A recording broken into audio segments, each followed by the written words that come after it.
요한복음 4장 20절에서 26절 말씀을 통해 예배가 회복되면 삶이 풀린다라는 제목으로 하나님 말씀 증거하도록 하겠습니다.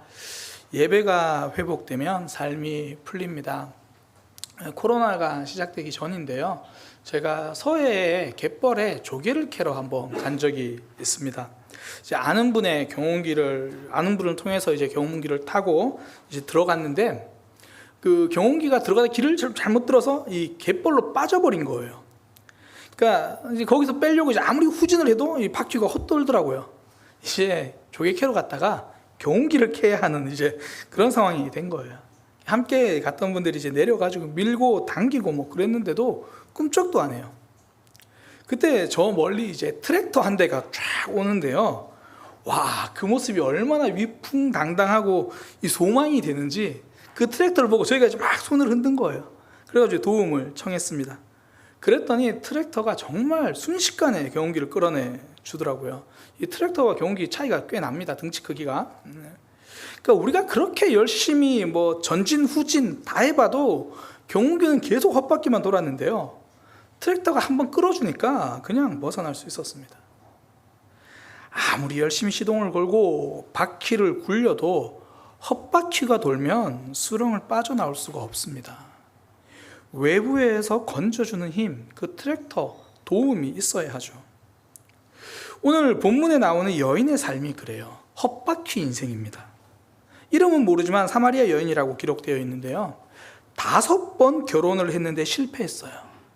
그리고 지금 살고 있는 사람과도 정상적인 관계는 되지 못한 것 같습니다. 그러니까 5번 실패하고도 또 6번째 사람을 만난 이 여인, 어리석은 것이라기보다는 갈망이 큰 거죠. 똑같은 시도를 6번이나 할 만큼 그의 삶에 갈망이 큰 거예요. 근데 문제는 뭐냐면 갈망은 큰데 답이 없다는 게 문제죠. 5번이나 헛바퀴를 돌았는데도 또 6번째 그냥 시도할 수밖에 없는 거예요. 이 남자가 답이 안 된다는 걸 알아도 그거 시도할 수밖에 없는 거죠. 어떨 때는 우리의 삶이 이럴 때가 있잖아요. 열심히 안 사는 게 아니잖아요. 고민 없이 사는 게 아니잖아요. 노력한다고 하는데, 고민도 하고 답을 찾으려고 하는데도 계속 같은 자리를 맴돌 때가 있다는 거죠. 그때 필요한 건 노력이 아니라 도움입니다. 경운기 바퀴를 더 열심히 돌리는 것이 아니라 다가오는 트랙터 손 흔들어서 도움 받아야죠. 이 여인에게 다가온 분은 예수님이십니다. 예수님은 이 여인에게 가서 물을 좀 달라고 하셨어요. 그러니까 표면적으로는 예수님이 도움을 요청하시는 거죠. 그런데 실제적으로는 예수님이 도와주러 오신 거예요. 목이 마르다고 물을 달라고 하셨는데 실상은 목마른 삶에 답이 되어 주시겠다고 예수님이 찾아가신 거죠. 우리의 삶이 그렇잖아요. 내가 예수님께로 가는 것 같은데 실상은 예수님께서 우리를 부르시고 찾아오시는 거죠. 제가 얼마 전에 한 신혼부부의 집에 신방을 가서 예배를 드렸습니다. 그 프라이버시니까 그 신혼부부가 누군지는 이야기하지 않겠어요. 실명을 이야기하지 않겠습니다. 우리 교회 신혼부부라면 딱 한 가정이 있는데, 그 신혼부부의 이제 집에 갔어요. 집이 일산이더라고요. 일산인데, 일산에서 이 두 부부가 주일이면 대중교통을 타고 예배하러 옵니다. 오늘도 소유와 진호이가 대중교통을 타고 예배하러 왔어요. 제가 이제 신방 예배를 드리면서 그 엘리야 말씀을 함께 나누면서 이런 말씀을 함께 나눴어요. 표면적으로는 그 멀리서 예배하러 오는 그 시간이 우리가 하나님께 드리는 시간처럼 보인다. 그러나 실상은 하나님이 채워주시는 시간이다.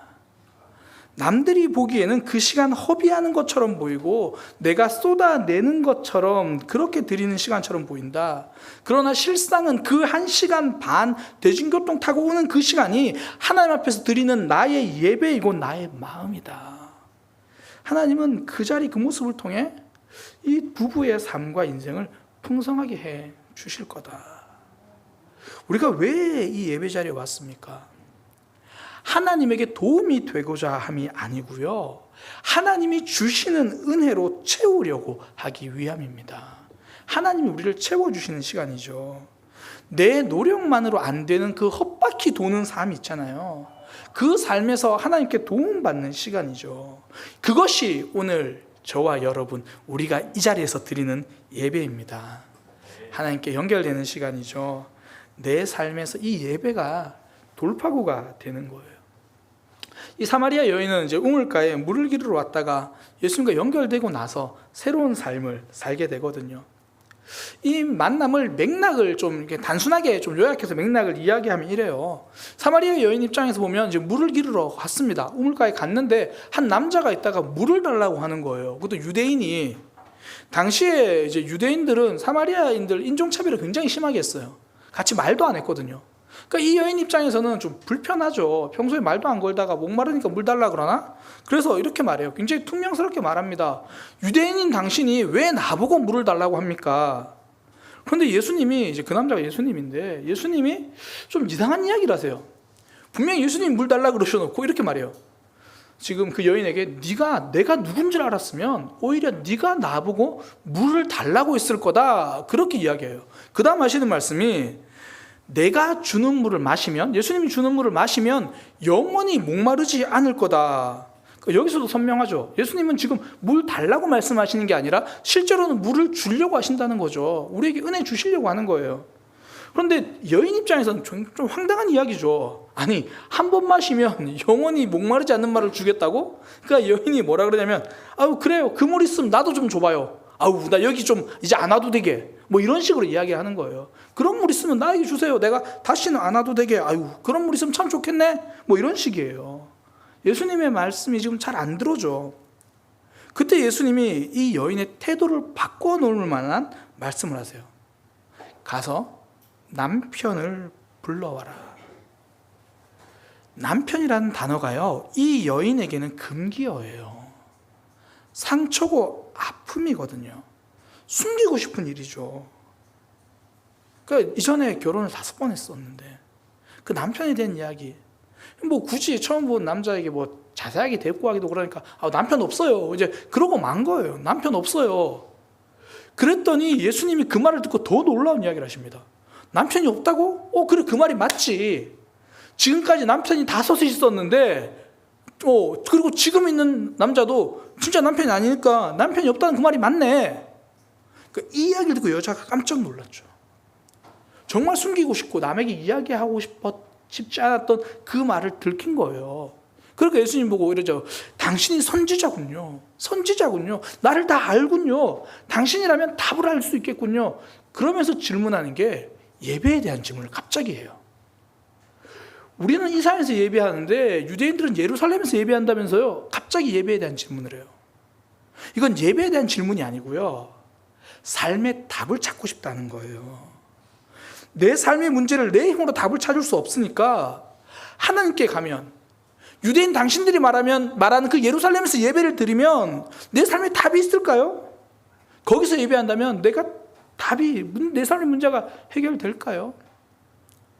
이 여인이 헛바퀴 인생에서 탈출하기 위해서 이제 하늘에다가 답을 구하는 거예요. 애써 노력해 봤는데 나에겐 답이 없으니까, 그래서 하나님께 구하는 거죠. 우리의 삶도 동일합니다. 노력만으로는 헛바퀴 인생에서 벗어나지 못해요. 그래서 필요한 게 하나님이죠. 내 힘으로 안 되는 삶, 하나님과 연결되어 빠져나오는 거죠. 아마 뉴스를 통해서 보셨겠지만 며칠 전에 안타까운 사고가 있었죠. 3일 전인가요? 4일 전인가요? 그 전북 진안군에서 이 감동교라고 한 다리 그 근처에서 물놀이를 하다가 일가족의 3명이 목숨을 잃었습니다. 그러니까 이제 막내 아들이 물에 빠지자 이 아버지와 형이 구하러 들어갔다가 같이 사고를 당했어요. 뭐 조사를 하니까 뭐 특별히 물살이 강했던 건 아닌데 뭐 군데군데 깊은 웅덩이가 있어가지고 그런 뭐 사고를 당했다고 합니다. 얼마나 안타까운 일입니까?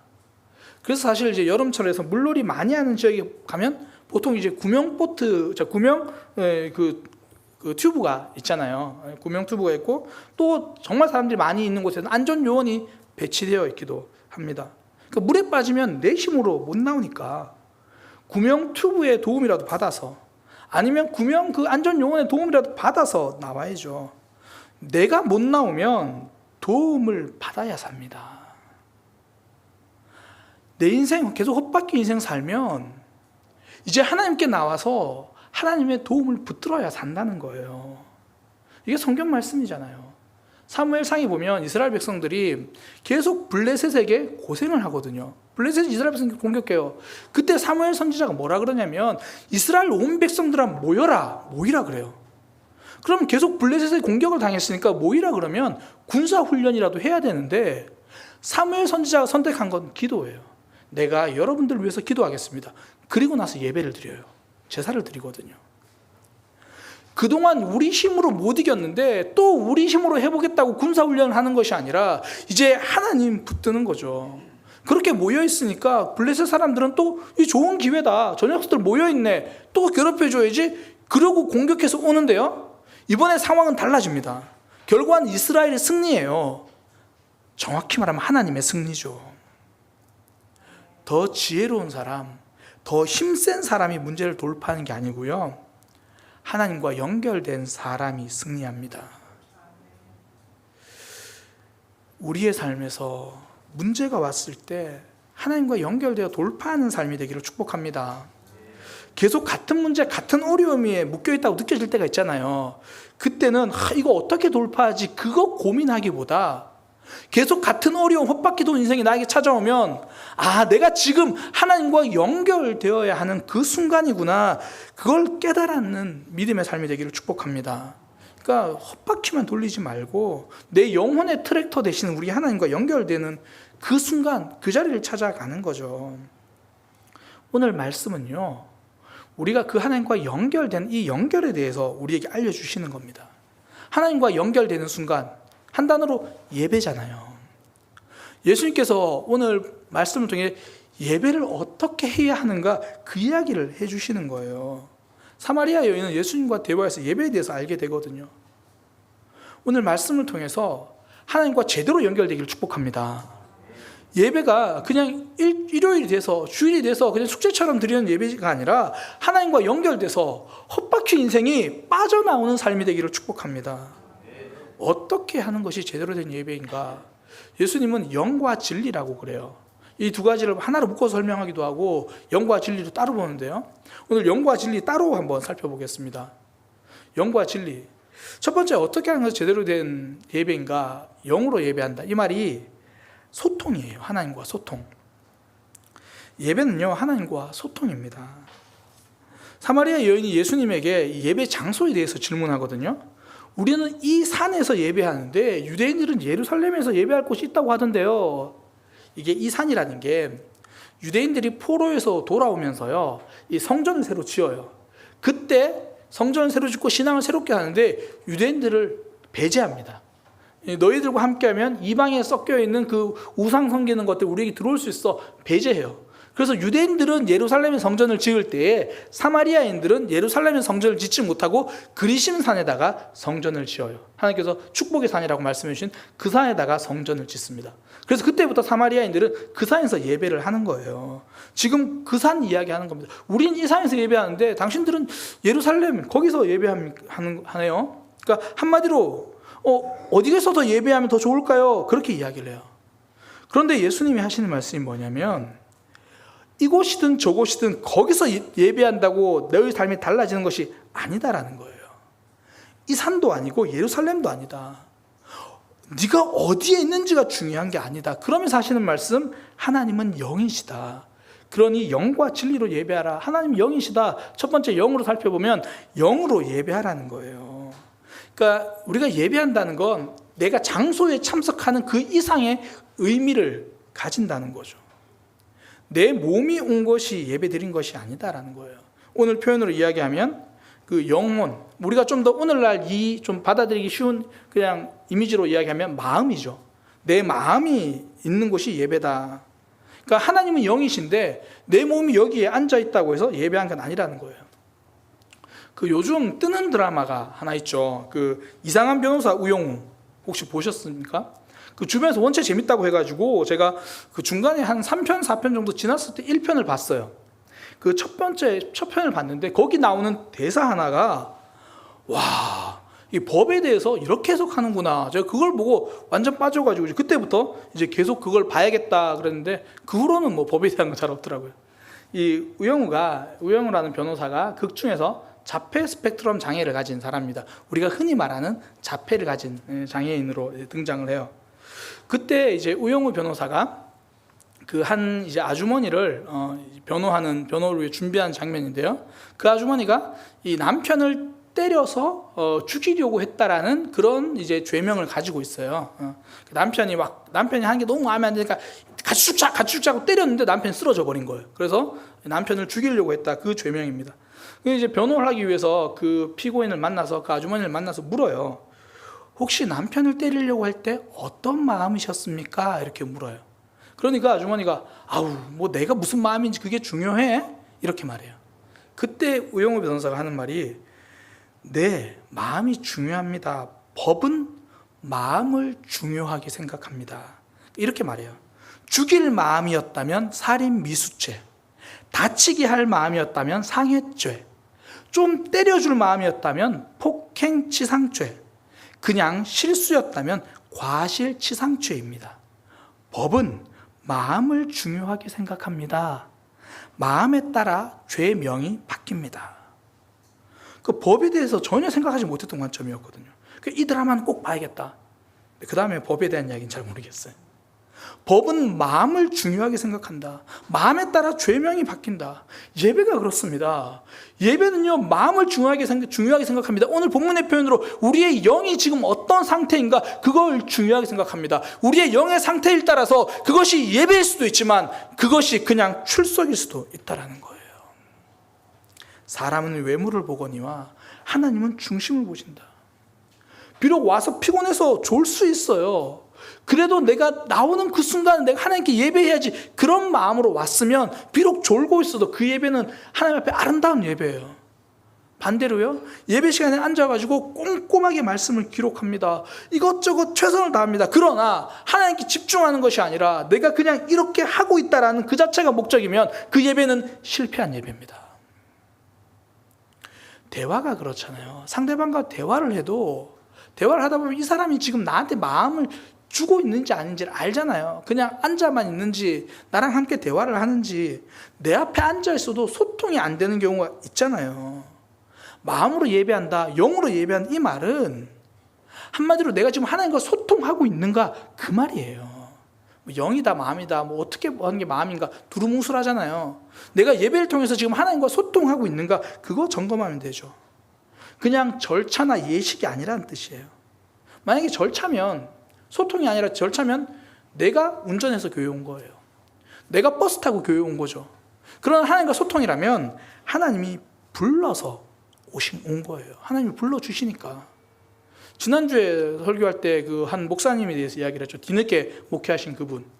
이제 교회 안 가야지, 그럼 남성교회에서 연락 오고, 이제 다른 교회 옮겨야지, 그럼 또 연락 오고. 알고 보니 그 모든 순간이 하나님이 나를 불러서 내가 예배하게 된 거죠. 우리는 예배를 진행과 절차로 보지 않는 거예요. 진행과 절차로 보면 그렇게 되겠죠. 오늘 대표 기도자는 올 때 기도가 어땠나? 오늘 예배 흐름은 괜찮았나? 오늘 목사님은 그 성경 봉독 끝나고 왜 괜히 쓸데없는 얘기를 하시나? 뭐 절차의 문제니까 절차에 계속 그러는 거죠. 그러나 하나님과 소통이 예배라면 대표 기도자의 기도를 통해 내가 기도하는 거예요. 그 기도문 하나하나에 내 고백을 담으려고 하는 거죠. 하나님과 연결이니까요. 하나님은 이스라엘 선지자를 통해서 이스라엘 백성들에게 제사 드리지 마, 이렇게 말씀하세요. 오늘날로 말하면 이제 교회 문 닫아라. 왜 그러냐면 이스라엘 백성들이 제사는 드리는데 거기에 마음이 없어요. 예를 들어 속죄제를 드리면, 속죄제는 내 죄를 하나님께 회개하기 위해서 오는 거거든요. 속죄제를 드리면 정말 그 죄에 대한 통회함이 있어야 되잖아요. 하나님, 내가 이런 죄를 지었는데 나를 용서해서 가지고 와야 되는데 속죄제를 드리는데 죄에 대한 통회함은 없는 거예요. 그냥 속죄제 드리는 절차입니다. 번제는 모든 걸 다 태워드리면서 내 인생 하나님께 드리겠다는 고백이거든요. 번제를 드리면서도 중심은 하나님께 없는 거예요. 그러니 하나님께서 그런 제사는 내가 버겁다, 그런 제사는 더 이상 드리지 마라, 교회 문 닫아라. 소통 없는 예배는 하나님도 거절하십니다. 그러니 오늘 본문에서 예수님이 사마리아 여인에게 하시는 말씀, 하나님께 참되게 예배한 자를 하나님이 찾으신다. 절차에 참석하는 사람이 아니라 모든 예배의 순간순간 마음을 담아서 하나님과 소통하려는 사람 하나님이 찾으신다. 내가 시간 내어서 참석하는 예배가 아니라 하나님이 부르신다라는 그 마음을 놓치지 않으려고 몸부림치며 나오는 예배. 찬양 하나를 해도 내 마음을 담고 그 가사에다가 내게 하시는 그 가사를 통해 내게 말씀하신 하나님의 음성을 들으려고 몸부림치는 것. 저도 목사지만 특히 이제 예배 전 찬양을 할 때 어떨 때는 어느 순간에 찬양 가사에 집중하지 못하고 습관자로 찬양할 때가 있어요. 불과 이제 바로 며칠 전에 금요기도회에 앉아가지고 찬양을 하는데 첫 번째 찬양이 비전 찬양이었는데 제가 자꾸 딴 생각을 하더라고요. 그래서 제가 찬양하는 도중에 기도했어요. 하나님, 제가 지금 뭐 하고 있는지 모르겠습니다. 저 가사 하나하나에 제 마음이 집중될 수 있게 해주세요. 절차 참석이 아니라 하나님과 소통하는 예배되게 해주세요. 그때 우리의 영혼에 하나님이 채워지는 거죠. 하나님의 힘을 붙들고 새로운 삶 사는 겁니다. 하나님과 소통하는 예배를 드릴 때요, 헛바퀴 도는 인생에서 벗어나게 될 것입니다. 하나님이 주시는 힘과 은혜로 또 한 주를 돌파하게 될 겁니다.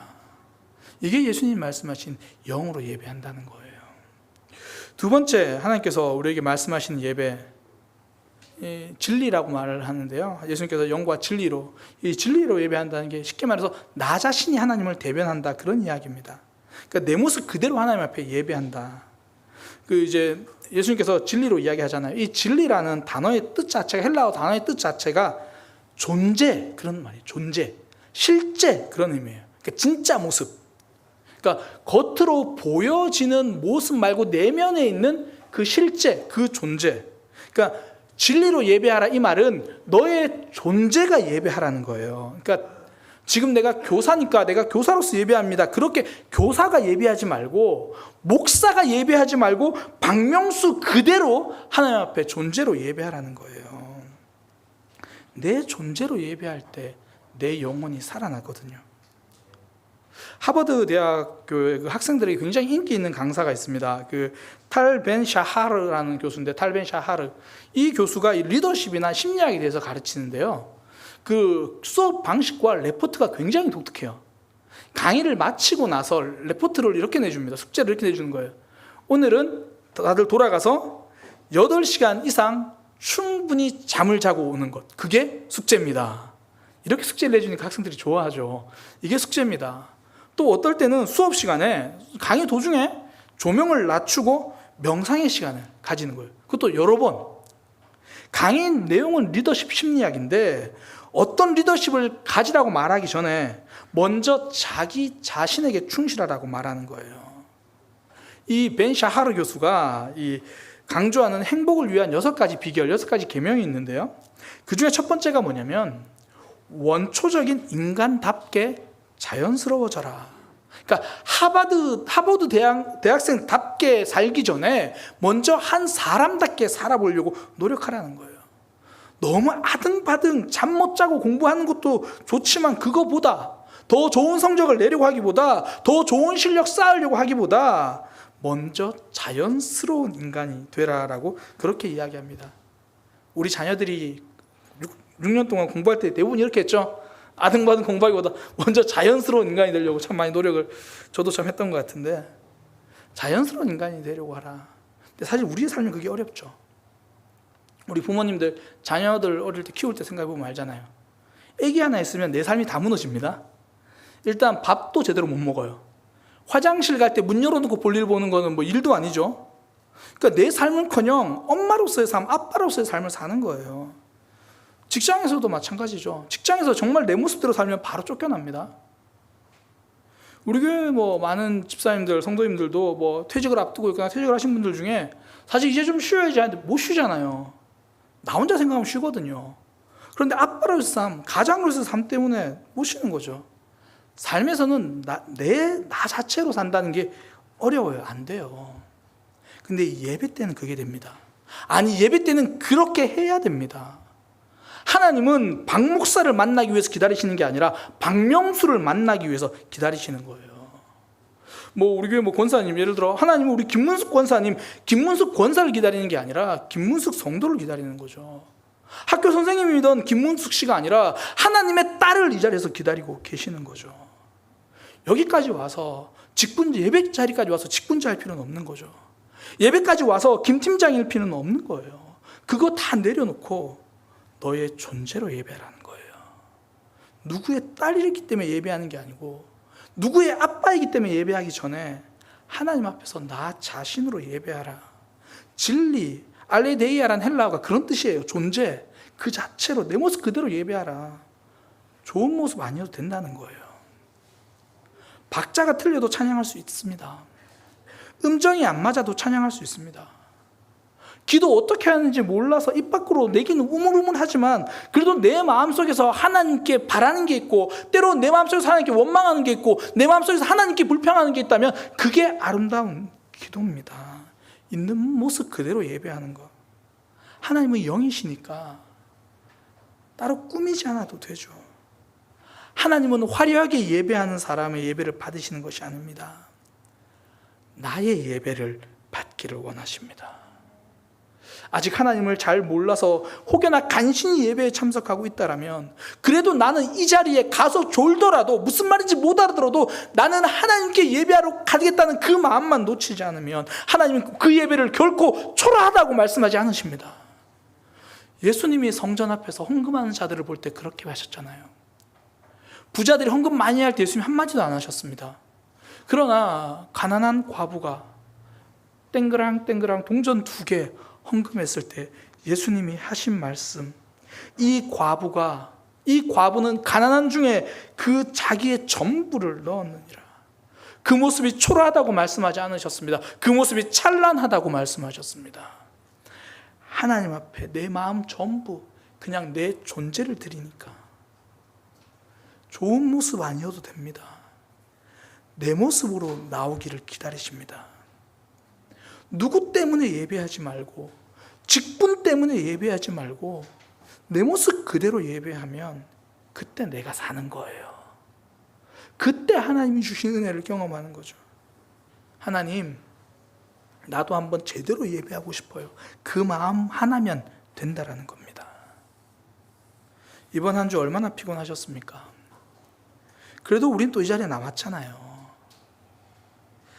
정확하게 말하면 하나님이 또 우리를 불러주셨잖아요. 왜 우리를 이 장소에 부르셨습니까? 하나님이 우리 보고 시간 달라고 하는 게 아니고요. 우리에게 생명 주시겠다고 불러주신 거예요. 내일부터 시작하는 월요일 또 어떤 삶이 기다리고 있습니까? 똑같은 문제가 기다리고 있잖아요. 똑같은 고민이 기다리고 있죠. 똑같은 삶이 기다리고 있잖아요. 그 삶으로 돌아가서 또 헛바퀴 도는 그런 삶 혼자 헤매시겠습니까? 하나님이 주신 은혜, 그 은혜 붙들고 돌파하기를 축복합니다. 예배가 회복되면요, 우리가 하나님과 연결되는 거예요. 이렇게 설교는 마칩니다. 또 이렇게 예배는 마쳐지겠죠. 그러나 우리의 예배는 아직 끝나지 않았습니다. 하나님이 오늘 주일에 우리를 이 자리에 불러주셨으면요, 오늘 남은 주일 모든 시간을 하나님 앞에 예배하는 마음으로 보내시기를 축복합니다. 하나님 새 힘 주세요. 나도 하나님께 예배하고 싶어요. 있는 모습 그대로 하나님 경험하고 싶어요. 그만 끝까지 붙들고 오늘 주일을 보내고 월요일부터 승리하시기를 축복합니다. 우리 그런 마음으로 함께 찬양으로 하나님께 고백합니다.